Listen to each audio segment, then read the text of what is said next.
Welcome to the hottest real estate topics on the planet, keeping you up to date with all the creative ways to buy and sell real estate without bank qualifying, so anyone can build real income starting today. Here is another great show with Dealmaker Bill and Pete the Rookie.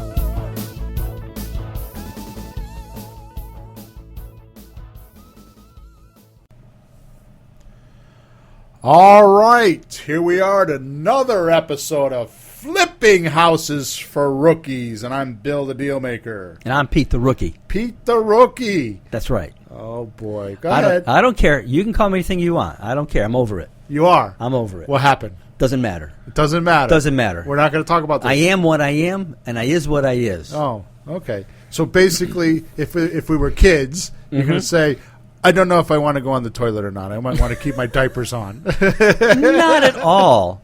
It means I can go on the toilet and not have to tell anybody. Oh, so basically what you're trying to tell us is it doesn't matter what we call you in your own head, you know what you are. That's right. Oh, you see, he's got his wallet out now. Look. You see this debit card here? Yeah. Like I told my rich friends the other night. Yeah. I have thousands of dollars on this now, just like you guys. Oh, really? Thousands. Oh, really? I can buy what I want. I can go and just buy stuff at the store. Okay. That's right.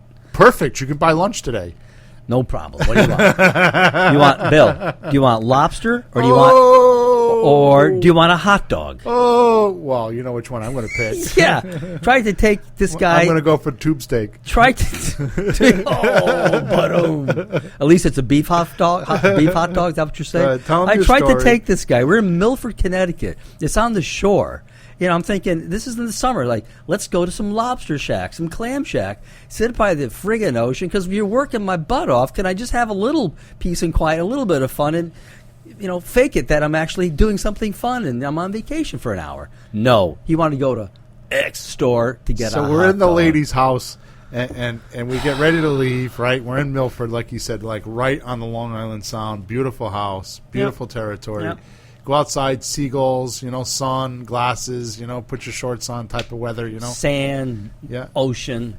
So he's asking her, is there any good restaurants around here? You know, like, and he's trying to explain to her this little mock-up that he has, you know. Like, Something on the water. You sit next to the sea. so I'm sitting there, and they talk for a couple minutes, and I look at her, and I smile and say, hey, is there a Costco's around here? And he Killing looks me. at me You're like, killing me. like somebody stuck a gun to his head because he knows I like to go to Costco's and eat $1.50 hot dogs. Shredded pork sandwich. Sits in my stomach like a log. Well, think of it this way. If we eat late enough in the day, you won't have to eat dinner because your stomach will hurt later on. That's exactly what happened, and thank you again. All right, episode number 42, Peter. Today's episode's name is 4-Step Model for Deal Hunting. 4-step model for deal hunting. Yeah, let's put the word the 4-step model for deal hunting. Yeah, so you got a 4-step deal, a model for deal hunting. Okay. So episode number, actually this is episode 44. I said it was 42. It's actually episode 44. Okay. Episode number 41 was deal hunting, and we went over a whole bunch of stuff under that. Yeah. Episode number 41 was deal hunting. So we're doing that again? No. That was the specifics or the details. So today what I want to do is I want to cover the 4-step model of how do you find deals, right? And just a little bit different twist on it. Okay. This is more like the strategy, All like right. the overall view of what you're going to have to do. Okay. Okay? Because if you don't do this, the other stuff doesn't happen somehow? Yeah. Okay. So let me just blurt off what the model is, and then we'll cover it throughout the podcast, okay? I'm eagerly listening, just like our listeners, to find out what the hell you're talking about. You know that. Eagerly. You're on the edge of your chair? I finally sat back. Oh, okay, good. Trying to relax. Don't fall. No. All right. Number one, what am I looking for? Number two, who can help me find it? That's the real reason of today's show, because that's what I really want to talk about, because I have a lot of coaching clients that are going through this, and you're going through this. Yeah. I have a little bit of this going on. This is probably the major part of the show, is who can help me find it. That makes a lot of sense. Yeah. It makes a lot of sense because I'm reading lots and lots of books, and they talk about working with the people, having a mastermind group. You're not a one-man band. Right. You know, how can you network? You don't have to know everything yourself, but you have to have people who know what they're doing. So you do your little part, they do their part. So that makes a lot of sense. Good. So number 3 is, how will I find the property or the people connected to it? Okay. Okay. And number 4 is, which properties are the real opportunities?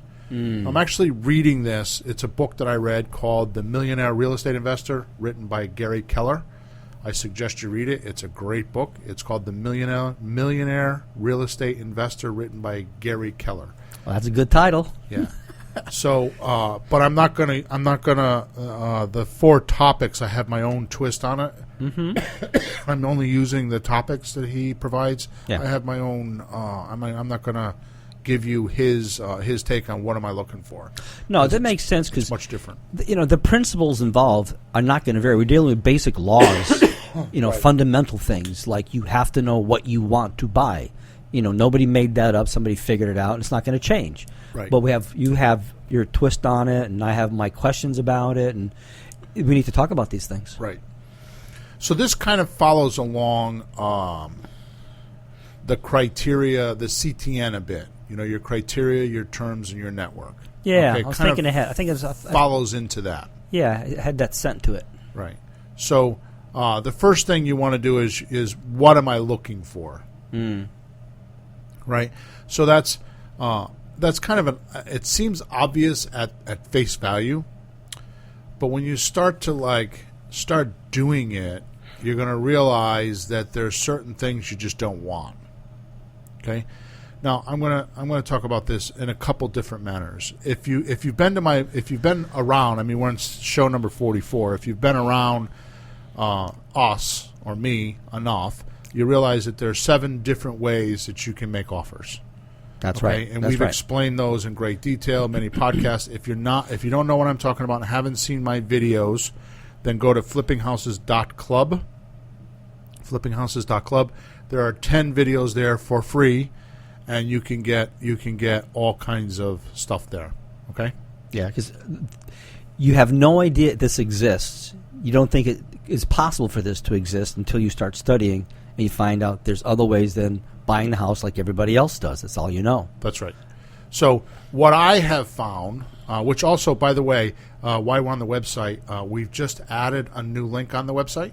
So even if you have been on the website, you should go back because we added a link for a beginner's checklist. Nice. So if you go to flippinghouses.club, there's a link there. You'll find it, and it's a beginner's checklist. So you can download a beginner's checklist. It's like a 3 or 4 page document that I made to actually get you started. As well as the beginner's checklist, what I do is you actually go into an email sequence. Now, anybody that's been on my website knows that I'm not one of those guys, or I haven't been. I probably will be because I'm getting requests for it. I'm not one of those guys that you email onto my list and I send you 10,000 emails. I haven't done that yet. I'm not saying I won't ever do that. Actually, that's not true. But the point that I'm making is that if you actually go and get the beginner's checklist, I actually put together an email sequence where I'm actually coaching you through that checklist. Yeah. So for a period of about maybe 2 weeks, maybe a little bit longer, it's like every couple days, there's about 5 or 8 emails that you'll go through. And I made videos and some. There's a webinar. We do a webinar in the middle of it, a live webinar. Wow, I got to clean this screen here. It's the dust. We do a live webinar, but I actually coach you through the beginner's checklist. So it's not just the checklist like, here, do this. I actually send you emails, say, by now you should have done this. And I put some videos in there, and I took pieces of some of our paid webinars. Not webinars, I'm sorry. Our paid workshops. Yeah. I took pieces out of those, clips of video clips that we did, like how to do time blocking and how to find your farm market and, different things that I did. It really is, Peter. It's a couple $100 course that I put together that just because I'm getting so many emails on how to get started, I just decided to give it away. No, it's vital. It's vital because if the folks that they're listening are anything like me, after going to one of those 3-day workshops, you're just lost. Right. You're just lost. And as an educator, you have to have steps. And when I started first working with you, instantly it was like, okay, you gave me one thing to do. Right. And I did one thing, which led to the next thing, which Right. led to the next thing, and the next thing you know, always moving along. Yeah. Otherwise, you're frozen in your tracks. Like, what do I do? What do I do? Second, first, third, and all comes in at you at once. So this checklist is really important. Right. So we're not here for a commercial, but I just want to let people to know this is what's going on. Okay, because I just have way too many support tickets, which, by the way, it blows me away. I know it does you, because when I told you, you had the same response I had. Just over the last couple of weeks, like the last 3 weeks maybe, Yeah. I've had 4 emails of people that listen to this podcast, and from the information we have on this podcast, actually bought houses. That blows me away, because I know how some people are just need to have their hand held and like, what do I do next? And so somebody's nice and courageous and just took your data and went for it. Awesome. They send in support tickets and they're looking for help, obviously. But the point is that I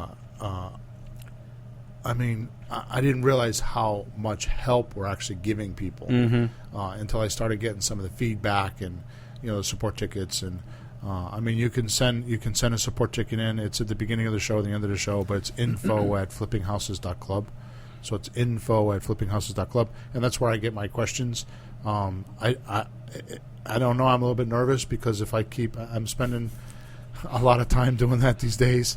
So I'm hoping I don't have to stop giving my email address out, because I'm getting inundated. But I know you told me, and I know I have told you, I'm extremely happy that our information has gotten people deals. We're 44 episodes in, and we already have, my goal is to have 200 or 300 episodes, which will obviously take us a while, but that's a lot of information. I'm going through this with my internet partner on how much information I should or shouldn't give. And I don't think of that when I'm talking. I'm just you'll ask me a question, and we'll have a topic, and I'll go over it, and I don't peel back like, oh my goodness, they need to be a coaching client or something like that for me to tell them this. The reason why is because a lot of people just don't do what I tell them, and obviously some people have, and they've bought houses, and I think that's just phenomenal. Well, it's not the information, because this information or similar. Something's been around. Right. Houses and buildings have been bought and sold from the beginning of time, right, after those first few caves. The difference is what's in your head. Yeah. If you can actually take up and go with it. Right. So every system, like, you have to get your head on straight. You have to mindset. It's all, it's just attitude. Yeah, There's my a lot to be information said for isn't that. always new, but what I've done is, because I've spent a lot of money on education myself, what I'm bringing to the audience or bringing to you is that information and my statistics. Well, I did this and I did that and I did this. Like one of the shows we talked about marketing. I was spending between $7,000 and $9,000 a month in marketing for almost 5 years. That's hundreds of thousands of dollars. I haven't even done the math, but that's a lot of money. I have experience. Don't do the math, Bill. Don't do the math. You had to scare me. Don't do the math. I have experience on my marketing. So when I tell you do this or do that, you don't have to do it. But, why wouldn't you? I'm like your research and development department on marketing. You know what I mean? It's like that's what I did with you. It's like, oh, just do this. I gave you my best campaign, and like all of a sudden 2 weeks later, I was blown away. I'm like, he called me and was like, I got a lead. What do you mean you got a lead? and because I've told probably a dozen people before you or more to do that, and they didn't. And then all of a sudden you did it. I'm like, wait a minute, this doesn't work just for me. This works for somebody else too. Well, I think that's what's strong about you, and I'm trying to contribute that in my way as the rookie to make your information actually accessible and understandable, not confusing, right, not big fancy words maybe, but just in a way, in a format that people can absorb it and actually get the understanding. Right. So I know we're both trying to do that, not just throw it out there again. Well, that's why I made the checklist, because the truth of the matter is this: it's not a hidden secret. If I help people get deals and I give them a checklist to show them how to get deals, sooner or later they're going to have to get an education. So the bottom line is this. I mean, really think about it, Pete. If we give this much information away, our free information has this much data in it. Imagine what would happen when you start buying some of my courses. I mean, I really do. I do extra on the paid courses. I mean, I give away a lot of stuff. Yeah, well, you organize it in a way that can be done step by step, Right. and understood, and just work through. We talked about this, Peter. It's because I'm just a dumbass, remember? Red said that on the 70s show, my favorite TV show. You dumbass. He's always telling Eric about putting a foot up his ass. Yeah. Well, it's called following instructions. I had a father just like that, so I have a lot of association. Calling me a dumbass and wanting to put his foot up my ass. I have a lot of association with that. And here you are. Yeah, here I am. No foot up my ass, but I definitely got threatened. All right, so let's get back to what we're talking about. So the reason why we diverted here is because the 7 ways to make offers is on our website, which I'm not going to talk about now. Just go to flippinghouses.club and you can watch them there. Yeah, but that's the backbone. Go get. If you don't know Right. that, just stop and go get that quick. Yeah, you got to see the deal structuring, because what will happen is if you do what I prefer you do, and you find a good farm market, and really what a farm market means is you become a big fish in a small pond. Mm-hmm. Okay, and what that means is that you're going to go to you're going to figure out in your area where the hyper sales are. You know, in other words, where's the most amount of activity, and if you're going to do marketing, that's the place to do it. Sure. Where there's a bunch of activity already. Yeah. Right. So once you figure that out and you know where to actually do your marketing, you'll send out marketing. Now, in the beginning, you're sending out marketing for what? Anything and everything. You're just casting a net. Mm-hmm. Right. So we don't care about whether you're a wholesaler or you're a flipper or you're a lease option guy. It doesn't matter. In the beginning, you'll just cast the net. Here's what I've seen happen. You'll get a deal.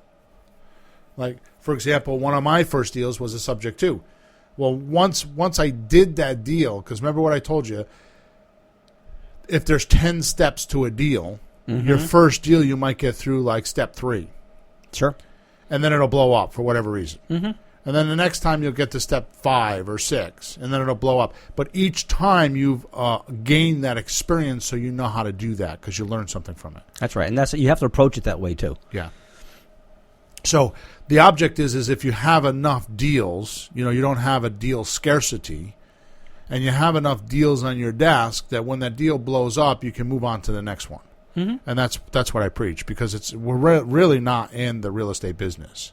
We're really in the marketing business. And oh yeah, by the way, I meant to start the show this way. We're 17 minutes in, and I'm going to give you the beginning of the show. That's pretty good, right? That's a Bill thing. I told you I'm a dumbass sometimes. Rewind. Yeah.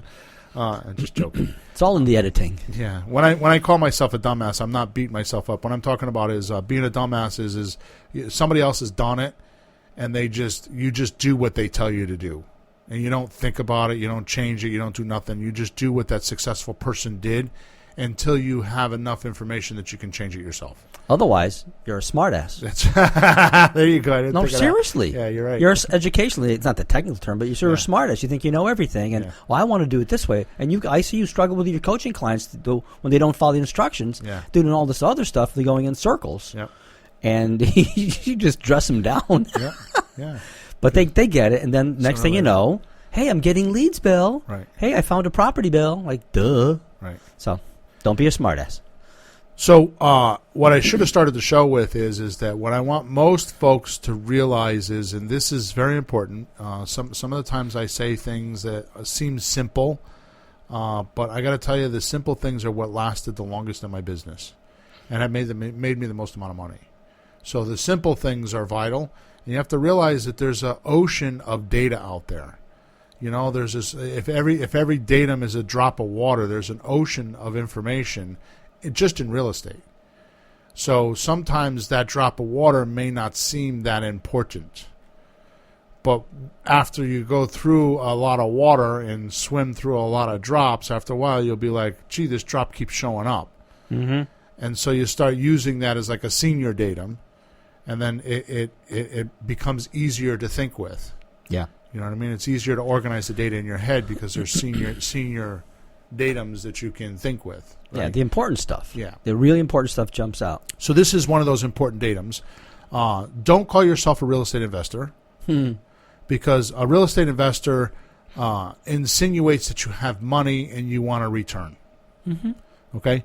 And most of the people I deal with, not all of them, but most of the people I deal with don't have money. Right? They're using other people's money. No, we're getting into this because we don't have money. Right. And that's why you're making this. Yeah. That's why that's why you're trying to make a deal is to make money because you need money. If I had money, I'd be just sitting around. Right, exactly. So we're not investors with big piles of money to just get a return on. So as soon as you bring up the word I'm a real estate investor, it leaves this connotation that you got to buy low and make money off of their back. Yeah. In other words, bend over, baby, here I come. That's what that's what the recipient of that communication's thinking. Oh my God, I'm gonna have to bend over, and he's gonna just have to give it to me. You know what I mean? Being crude about it, but that's what people are thinking. When I say I'm a real estate investor, they think, oh, he's got to make money, and I don't know if I want him to make it off of me. That's right. It gives a bad idea. Right? So what you should be calling yourself is a real estate entrepreneur.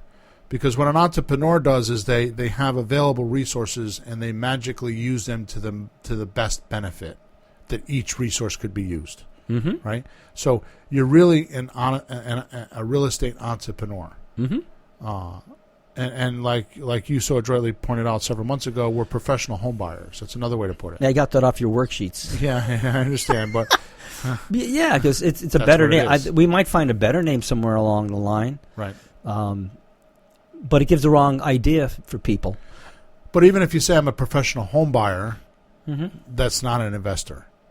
Right. He's a professional. He does something. Right. He's making money at it because he's a professional, but he's not investing. Right. Yeah, it's a much better name.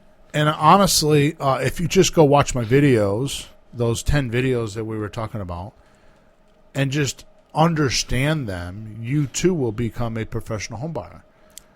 And the reason why is because if you do a loan-to-value ratio on a piece of property, which is nothing more than taking the owed money or the encumbrances of the property and dividing it into what the house can sell for, it gives you a percentage. And basically what we're doing is we're negotiating the equity of the property because that's what the owner has control over is the equity, right? Yep. So that's what makes you a professional home buyer because honestly, if you go in and just and do exactly like what we talk about, you go in and do a presentation and you break down the cost of a sale, okay, with a seller, okay, that service alone blows them away because nobody's ever done that before with that seller. People don't go in, the realtor doesn't go in and say, here's the cost of a sale. Mm-hmm. Now, people ask, well, I want $200,000 for my house. Okay, how much you expect to get? $200,000. You're not getting $200,000. You're getting whatever's left over. Right. And they maybe have some inkling in the back of their mind what they hope to get, but they never kind of sort it out. Well, they think if they pay the realtor 6%, that's their only expense. Mm-hmm. And that's not even true. Mm-hmm. There's so many other expenses. There's discounts and closing costs and that's deferred not the maintenance, half of it. and there's just a bunch of stuff there that they have to take in consideration. So. And you don't ever find that out until you get to the settlement statement or the HUD statement at the closing when you see where all the money's going. Isn't that called too late to change your mind? Yeah, pretty much. So that's when you take it. That's right. You bend over and say, "Oh, okay." That's right. So wouldn't it be better to know that up front? Exactly. Wouldn't it be better to tell somebody up front? Now, you have to give them a few minutes to get over the shock. Right. But they go, well, thanks for filling me in at least, and now I know what I'm up against. I can't tell you how many deals. I did a presentation the other night with somebody in Meriden, and we got all done, and I proposed the girl a slot deal because they owed $276,000 on a piece of property worth $280,000. And $280,000 was a stretch. It was really a $279,000 house. Hoping that I would get $270,000. Yeah. So they would have had to come to the closing table with $23,000. Yep. Right? Now, the lady was very meticulous, and so she wasn't going to rent. So I just, while at the table, I called my realtor and said, come list it. But he knows he's coming to the table. We figured out he knows he's coming to the table with tens of thousands of dollars. You mean they'd rather lose that much money than do something to make money or break even? Yeah.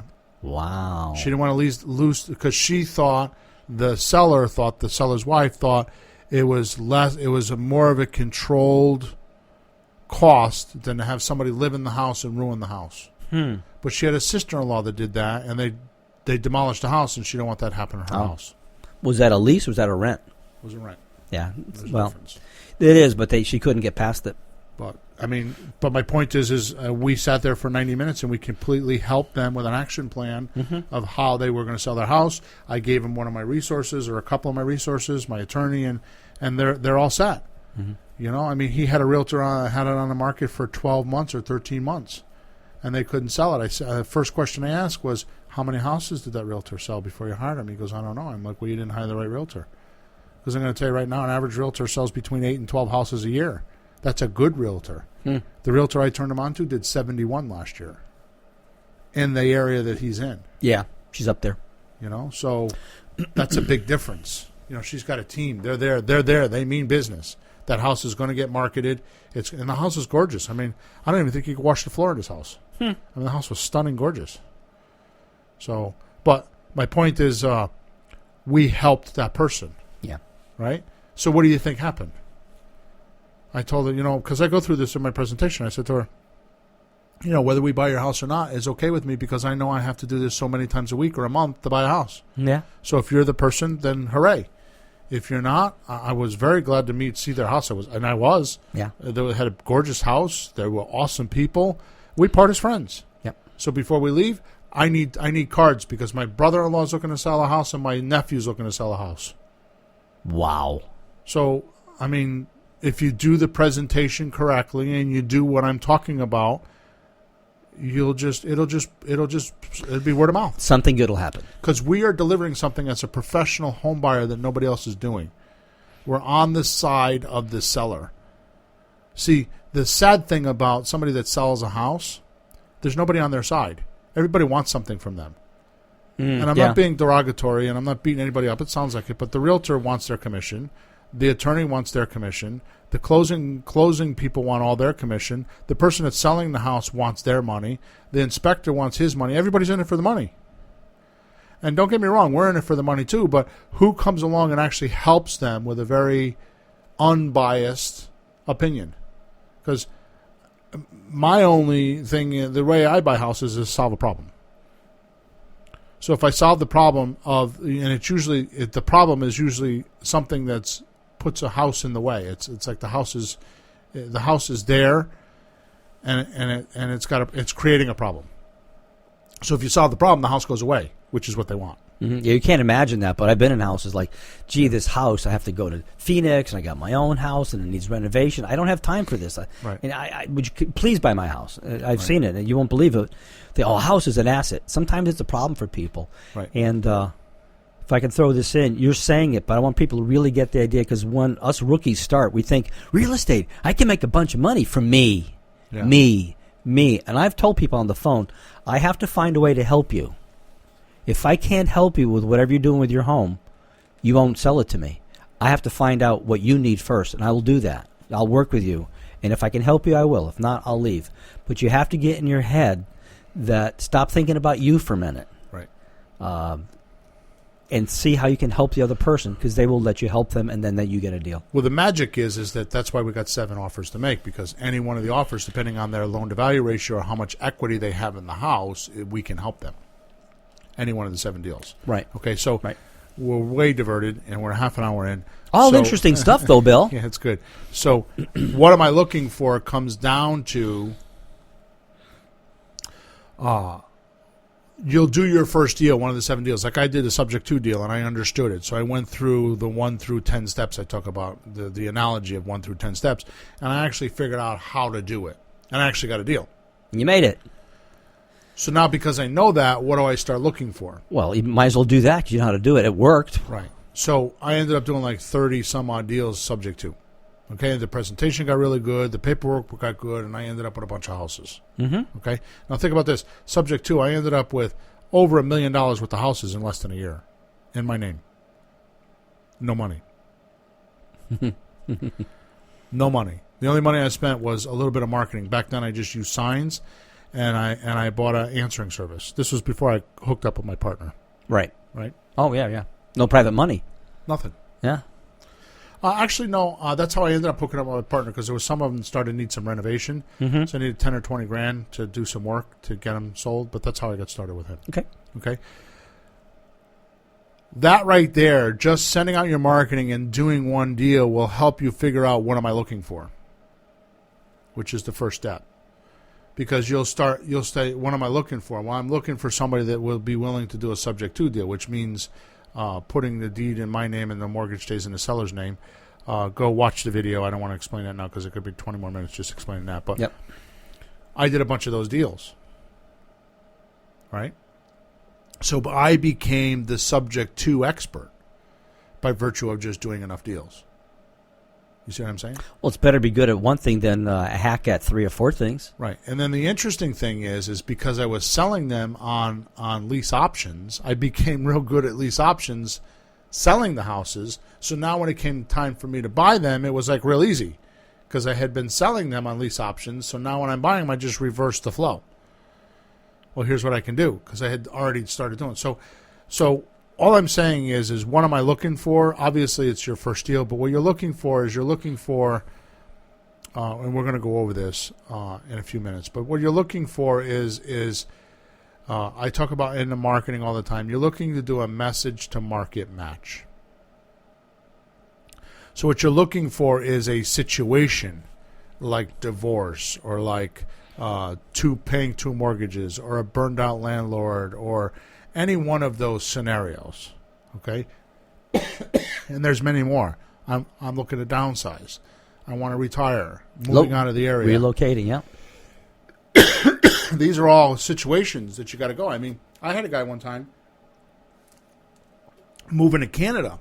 Mm-hmm. You know, and I'm guessing, I think he's probably making $100,000 a year here, and he worked for one of those government, they make airplane, what are the, Pratt Whitney. One of those, yeah, right? Yeah. Moved him to Canada, and I think he was going to make double his salary, right? Now the house is a problem. Now the house is a problem. See? Oh, I love my house. Now it's a problem. Yeah. I need to go up there because I'm going to double my income. What am I doing with this house? By the way, my wife is from that town. She wants to live with her family and have help with the kids. In Canada? She was from Canada. I forgot the name of the town. And she grew up there, and her family was still there, and they had 3 kids, and she wanted help with the kids. Wow. So, he lucked out. I mean, so much so that I ended up buying the house. I gave him his money. You know, I paid him in equity, but he was kicking in, I think, $400 and change a month in the rent. But in 2 years, I had him cashed out. So, I mean... So he put in $400. So he was kind of upside down or something. So I think he probably kicked in $4,000 or $5,000 total. But I got him like an extra $10,000 for the house, and I sold it in a year. And he left 2 weeks after he bought the house from me. So yeah, he's making an extra $100,000 a year. It cost him $4,000 to do it. Is he going? Is that hard math to figure out? That's a good problem solved. You know what I mean? So when I'm saying you help people and you do that, that's what you're looking for. So what am I looking for? I'm looking for people that have a problem, have a house that's in the way, causing a problem. Right. So they have a house that's in the way of their intention or what they want to do or their goals, and you can come along and help them solve that problem and then end up with the house. Yeah, because a realtor would have taken 6 months to sell the house. Right. And they only have one way to do it. We have 7. Yeah. Okay? So a realtor has one way to sell a house. That's bring the money or we can't talk. Mm-hmm. We have 7 ways that we can show you how to buy that house. With or without money. Right. Or credit. Yep. Okay? A little bit of money. Deposit money. So that brings us to number 2, who can help you find it. Right? Now, who would you think would help you find it? See, one of the biggest pet peeves I have with my coaching clients, and we talk about this on I don't know how many coaching calls, and I just can't seem to get completely duplicated on this thought. It's like I have this thought, and it took me a while to get it to, but I can't get my students to understand this. Okay? I'm listening, Bill. When I've done hundreds of closings, okay? Hundreds, buying and selling. I've done hundreds of closings. Literally hundreds. Yeah. Okay? Not once have I come to the closing and the house was there signing the paperwork. I'm laughing because I finally dawned on me like a second before you said, that's where he's going. Okay. I've never had a house at a closing signing the paperwork. No, what kind of houses you hang around with? Exactly. They're all over the MLS. You just go in there and you see the house you want, and you go chasing the house that you want, or you So- see it on the street. Oh, I want that house. So, Look so at it. And many you chase the clients do houses. exactly that. You start chasing the property. Well, there's this, because of the philosophy. My wife, by the way, who knows nothing about real estate investing, constantly tells me the way you make money in real estate is to buy the ugliest house in the prettiest neighborhood. Now, you would think that she's spending my money living in my house, eating my food, driving my car, okay? She don't want to hear this. I hope she doesn't listen to it because I'm going to get shit if That's I why do. we close the door before we do this. Yeah. You would think that she would say to me, how do you make money with real estate? But no, not my wife. She's telling me how to make money with real estate, okay? It's just That's a her husband-wife job. thing. That's right? her job. Okay, so she's telling me that I got to buy an ugly house in a pretty neighborhood. And that's her philosophy. Okay? I get it. Mm-hmm. So how many people have that old school philosophy and they drive around and they look for ugly houses? They look for that bank-owned house. They're looking for REOs. They're looking for a house on the MLS. Now, I don't want to for 1 second tell anybody on this podcast that you cannot buy a house on the MLS. I just bought 3 or 4 of them. Okay? It's very possible. But realize that an MLS is just a marketing tool for the realtor. It's the only marketing tool they use. But it's a marketing tool. It's a pool for the realtor to go into to put their marketing materials together where they can get a lot of other people to look at it and not pay a lot of money to do that. Sure. And we $1,000 search a year. and search and search and search.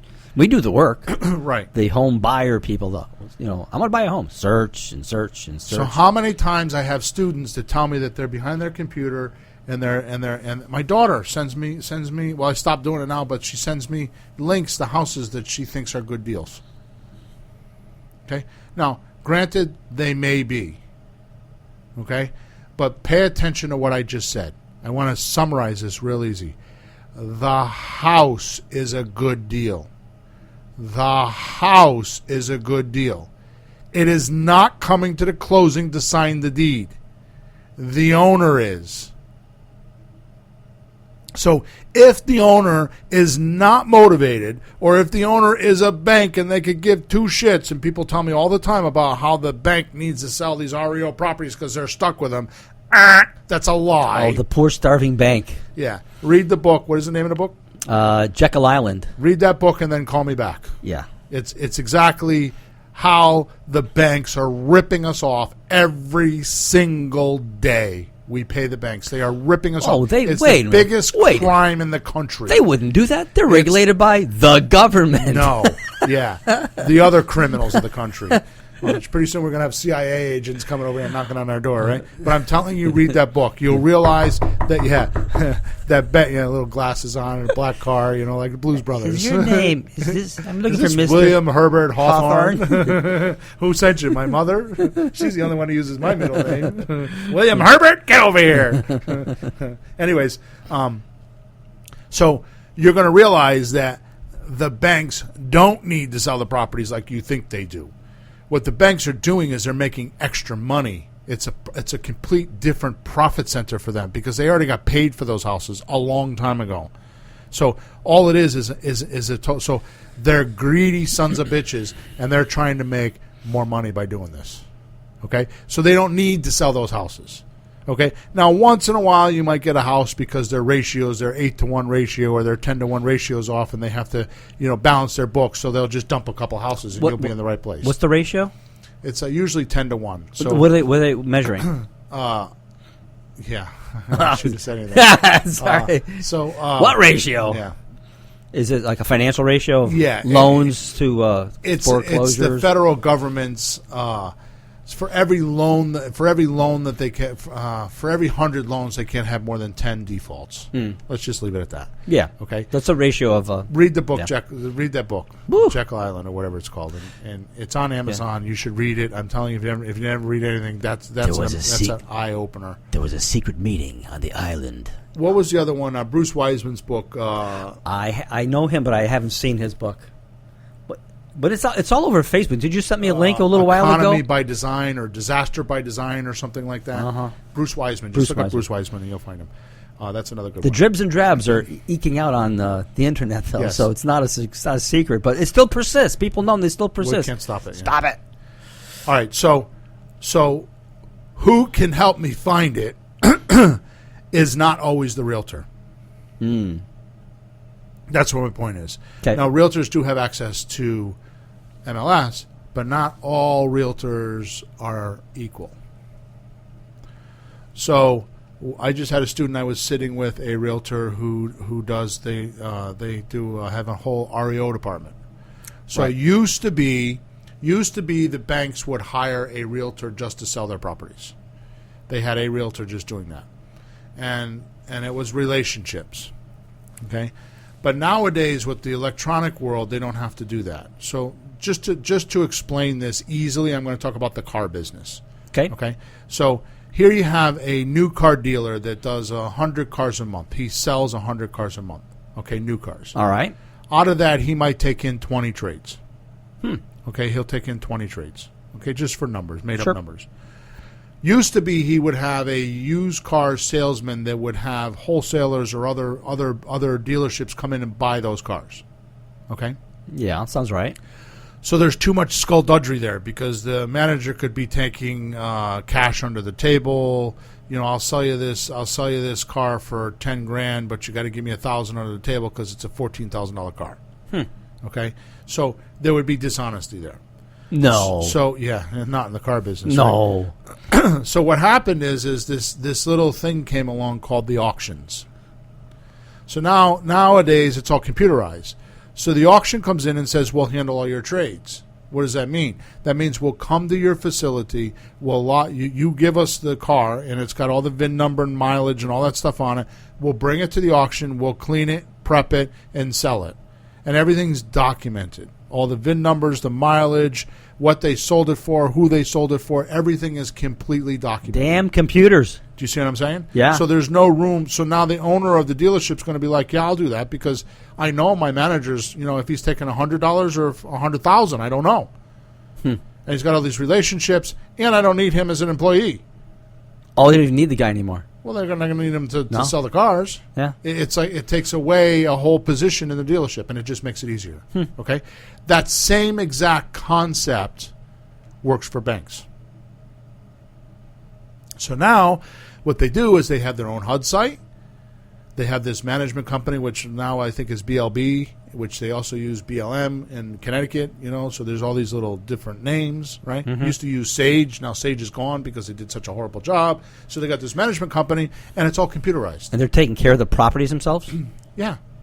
Because they're It's sitting just, there. They're It's empty. just like the auction. Uh, They send them over to BLB. Everything's computerized. Like I just closed on 2 properties. You know this. I just closed Yeah. on 2 properties. They were HUD properties. I was floored. I went down there. We had a couple weeks ago. We had I don't know 2 feet of snow, right, which is unusual. But we yeah. had a couple feet of Oh, snow yeah. this late in the year. And I went down there thinking that I was going to have to trudge my way through. All the driveways were plowed. They weren't done a great job, but they were plowed. The sidewalks were shoveled. Done. Because they still own the property. The bank still owned the property. Yeah. Okay, so there's a system. The just like the auction takes care of the cars, this system takes care. Their system takes care of the houses. They go in, they check the houses, they make sure there's not stolen pipes and broken pipes. They lock the front doors. There's a system. They have like a checklist they use for every house. Okay. Make sure there's a furnace there. Right. So, in a couple of our we're really diverted here today. In a couple shows ago, we talked about 5 laws of making an offer. And one of the laws is either be first or be last. Don't be in the middle. If you're going to make these offers on the MLS, I suggest, especially HUD properties, be first or be last. Either you're the first person in, and with a bank property, that's not going to work. With a probate deal, that's going to work, but not with a bank property. Okay? With a bank property, you want to be last. And one of the secrets that I found to buying MLS properties is you follow them. You fill a pipeline and you follow them. So when the bank, the HUD property, all right, goes up for sale, and it's not an insured property, which means it's not livable, like they stole the pipes out of it and the furnace doesn't work or something Yeah. like that. I mean, I've seen all kinds of crazy shit, right? you want to have so the bank doesn't know that because they're in another state. So what will happen? They're not going to go out and look at the property even if they are in the same state, right? Well, the management company is supposed to take care of that. Right. So what happens is they'll sell the property. The inspector will come in and say it's not livable, and then they'll reduce the price, put it back on the market, sell the property again. Also, the inspectors from the home, somebody tries to buy it, and then they bring their inspector in Right. at that stage, and then he sees the problem. Right. And Because they the back out of management the deal. company didn't really take care of it correctly somehow. No, the management company it looks like it's. I mean, the management company's just. I mean, they're not. I don't know what the deal is. But they should have it livable, shouldn't they? They should, yes. So something doesn't happen. 'Cause I saw one of the houses, the furnace wasn't hooked up. Right. So see, they might miss, and then the inspection finds it, so that deal's blown. Yeah. So now they realize that the house has more problems than they thought. They reduce the price. They put it back on the market because HUD wants to sell to an end user. They don't want to sell to a flipper. They don't Yeah. want us in there making money. Their money's better than ours. They don't want us to make a profit. They're the only ones that can make a profit because their money's better than ours. Okay, very, very vindictive I am, but I'm telling you, when you deal with these people, you realize this. Okay, so the point is, after the sale went through a couple times, then they'll sell to a guy like us because they know they can't fix it. So that happens a couple of times. Inspector will someone else will come along to buy I'll it. buy it on the third day, and usually I'll The tell third you, time around? Yeah. Wow. Usually I'll tell you the best way to buy houses is those properties. Those properties I'm talking about come on the market when they release them. Like they decide, we better sell it again. It's 9 o'clock at night. So most of those properties that I bought are 10, 11 o'clock at night Oh my God. with my realtor. How many realtors are going to work at 9 or 10 o'clock at night? I know a guy. Yeah, but that's right. They're going to go home at 5 o'clock. You said a guy. A guy. Yeah. That's right. You don't know a guys. No. You said a guy. No. You didn't say a bunch of guys. Well, do they realize this? I don't know. So my point is that it's kind of like a pigeonhole. So when you're buying on the MLS, you got to have like all the stars and stuff to line up so you get that deal. Or you're just, quite frankly, paying too much money. If you're finding deals on the MLS, I have a student right now that says he's got a bunch of deals to buy. But when I heard his numbers, he hasn't realized it yet. Really? Yeah, he hasn't realized it yet. Ew. Well, you got formulas, though. You have to get the right numbers, do the formulas, subtract this, multiply by that. Just make sure you're in a zone that you'll make some money. Right. So to answer the question to number two, and now that I bashed the MLS, and the MLS is fine, but I'm just telling you, the last comment that I want to make about this, the MLS, is when you're doing commercial real estate and you're like on the inside circle and you're like really doing commercial real estate, like you're in the know. You got the right people around you. One of the things you'll realize is that like LoopNet.com, which is a realtor, which is a site to go buy commercial property. Yeah. The properties that are on there are the deals that the realtor couldn't sell. Because usually with commercial real estate, you go to a realtor and he's like, I got a handful of guys I can go to. So those handful of guys passed, and now it's on LoopNet.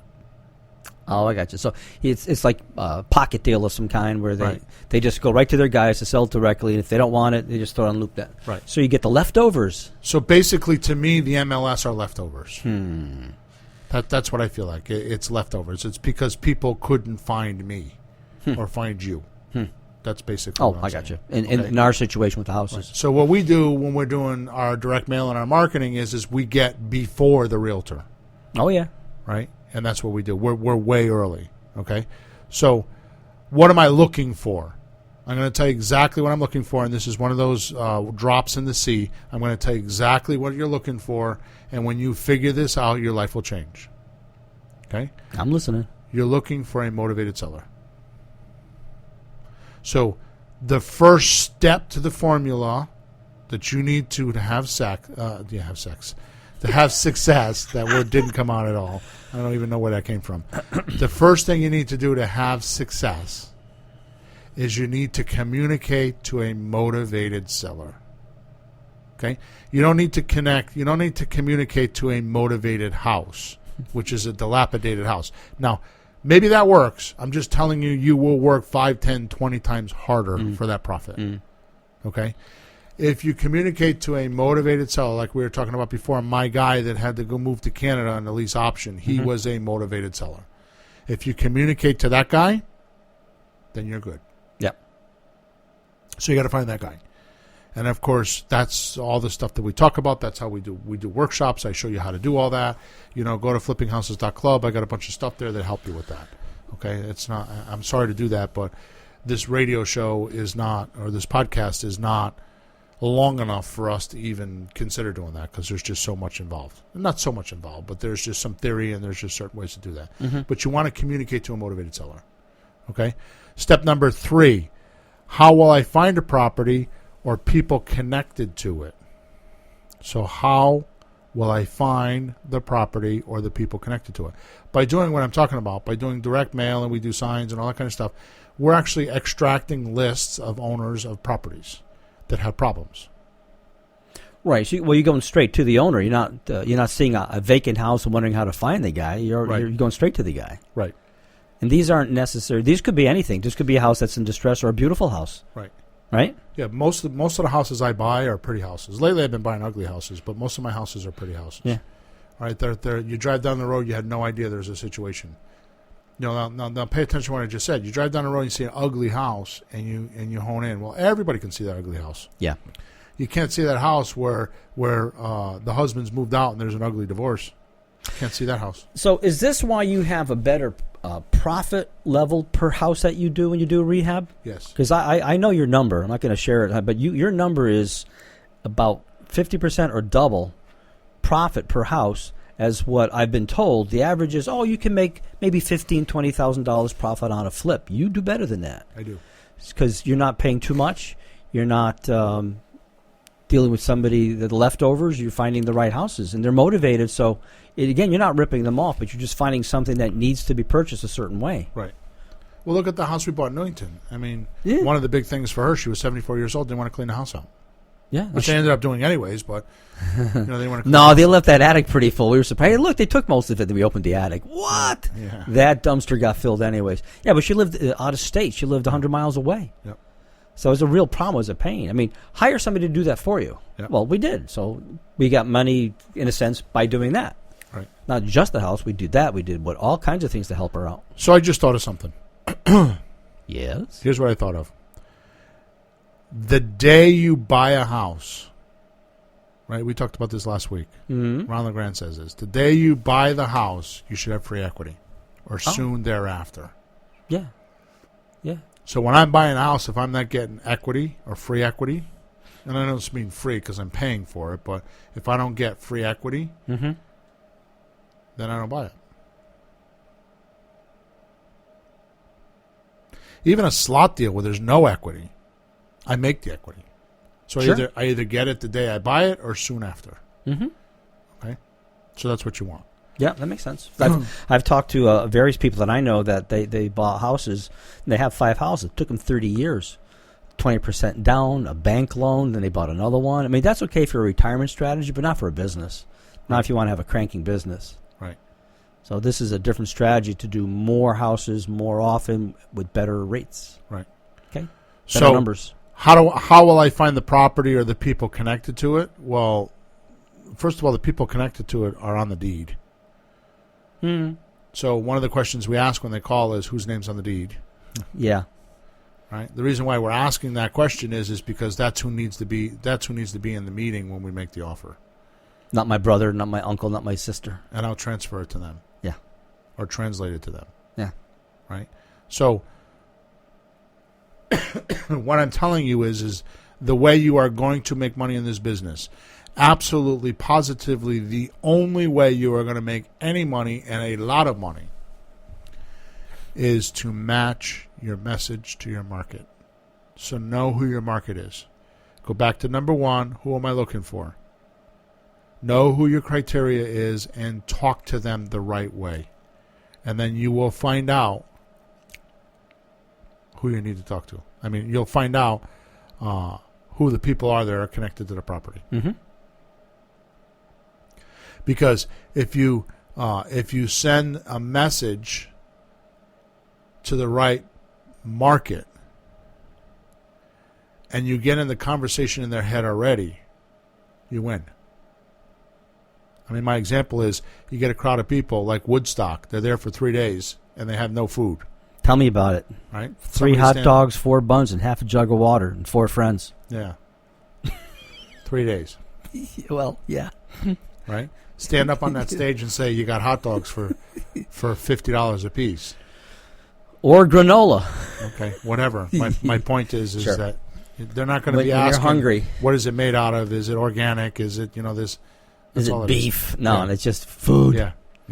They're like in Venezuela right now where they're lining up for hours and hours for a little bit of cheese. Yeah. Kids haven't drank milk in a week. They'll drink anything, eat anything. Yep. I just saw that one. Hope that's not too real. So you know what I mean? So if you match your message with your market, it doesn't matter how ugly your marketing is. It doesn't matter how good it is. It's just the message got to them, and they will flock. Mm-hmm. And believe me, when you're in a situation, and I don't mean motivated is not desperate. It's someone that is willing to listen to your offer.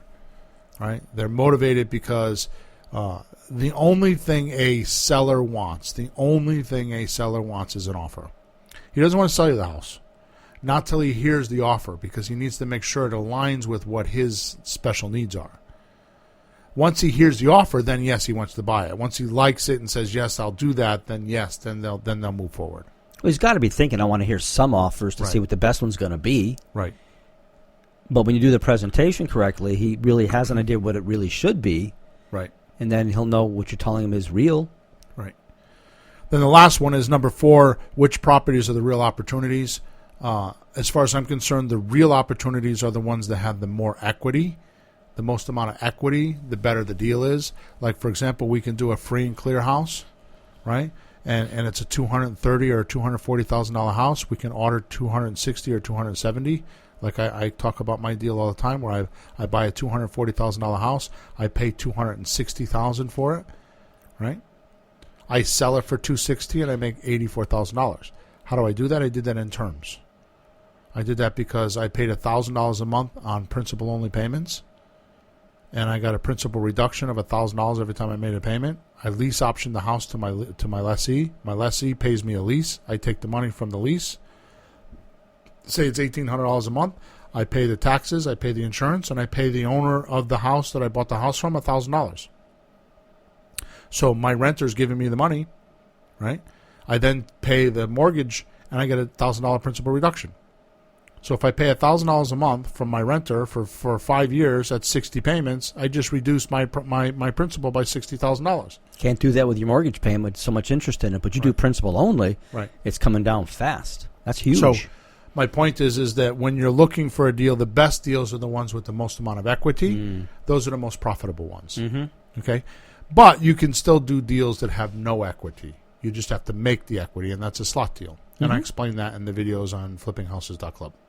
Right? So the point is which properties are the real opportunities.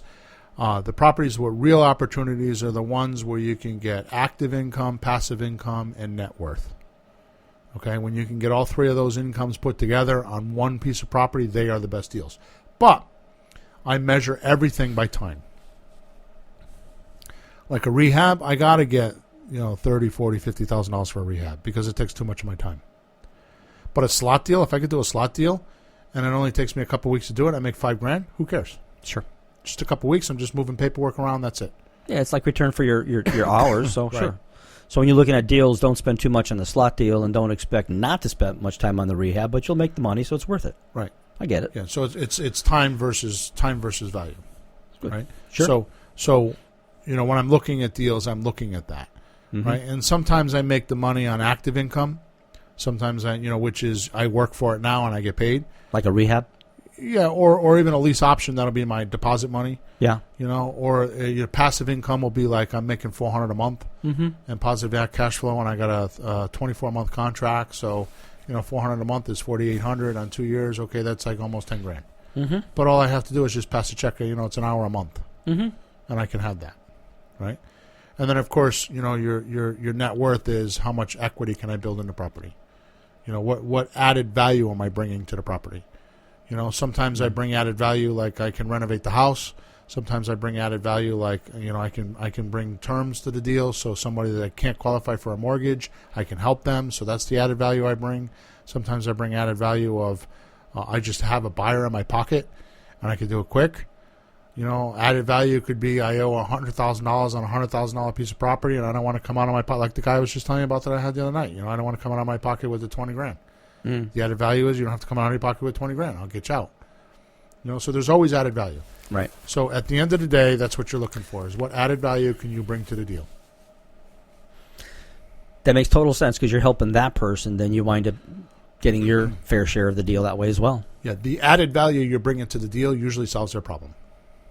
So that's what you're looking for. And they're paying you with equity. Mm-hmm. Did you get that?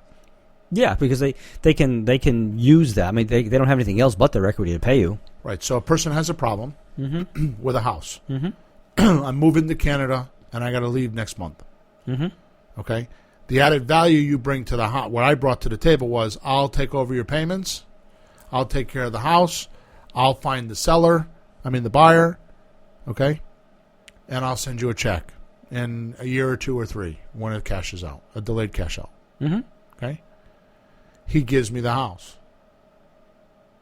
And he makes a little bit more by waiting those 3 years. Because if he were just I got to sell it right now, you can get cash from somebody, you or somebody else. It wouldn't be very good, would it? Right.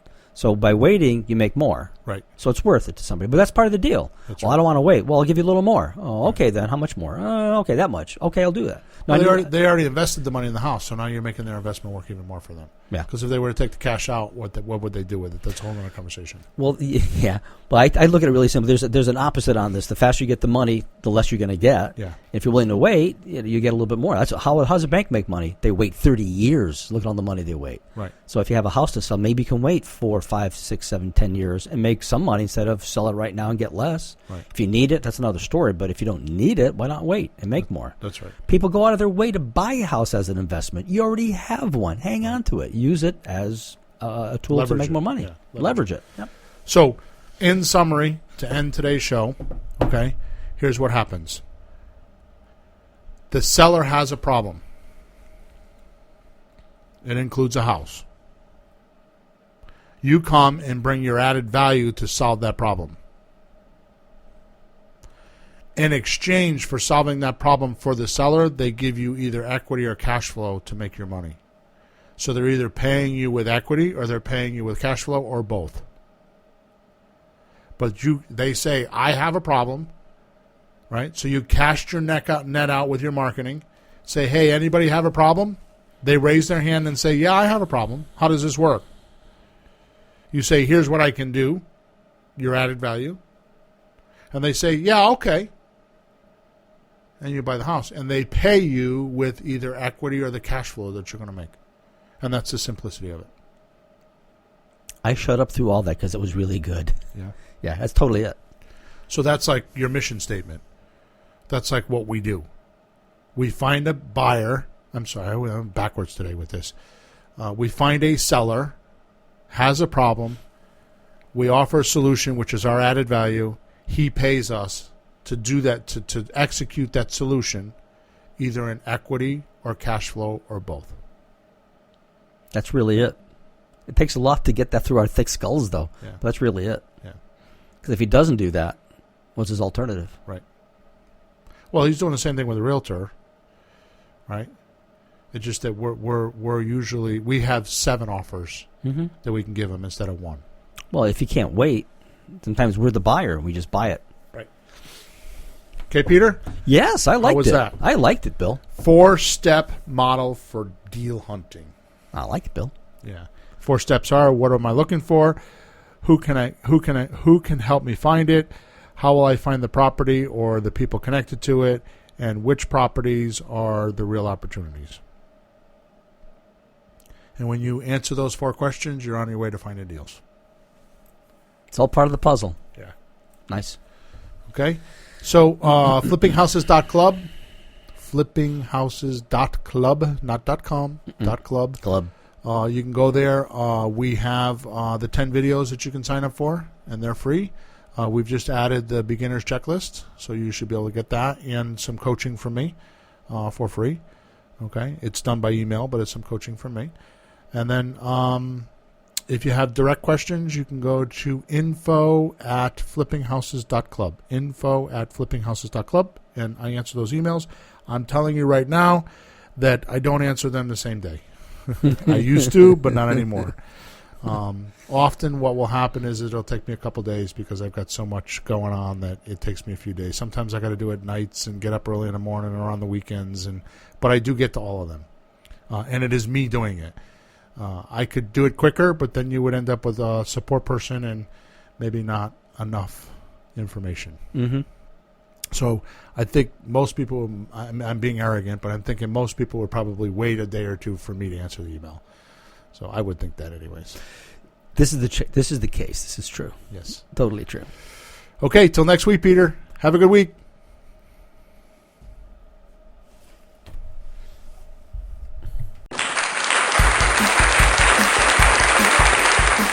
Thanks for tuning in to the hottest real estate topics on the planet with Bill and Pete. If you want to continue learning how to buy and sell real estate without money or credit, head over to flippinghouses.club for some cutting-edge real estate wealth tools. Or contact us at info@flippinghouses.club.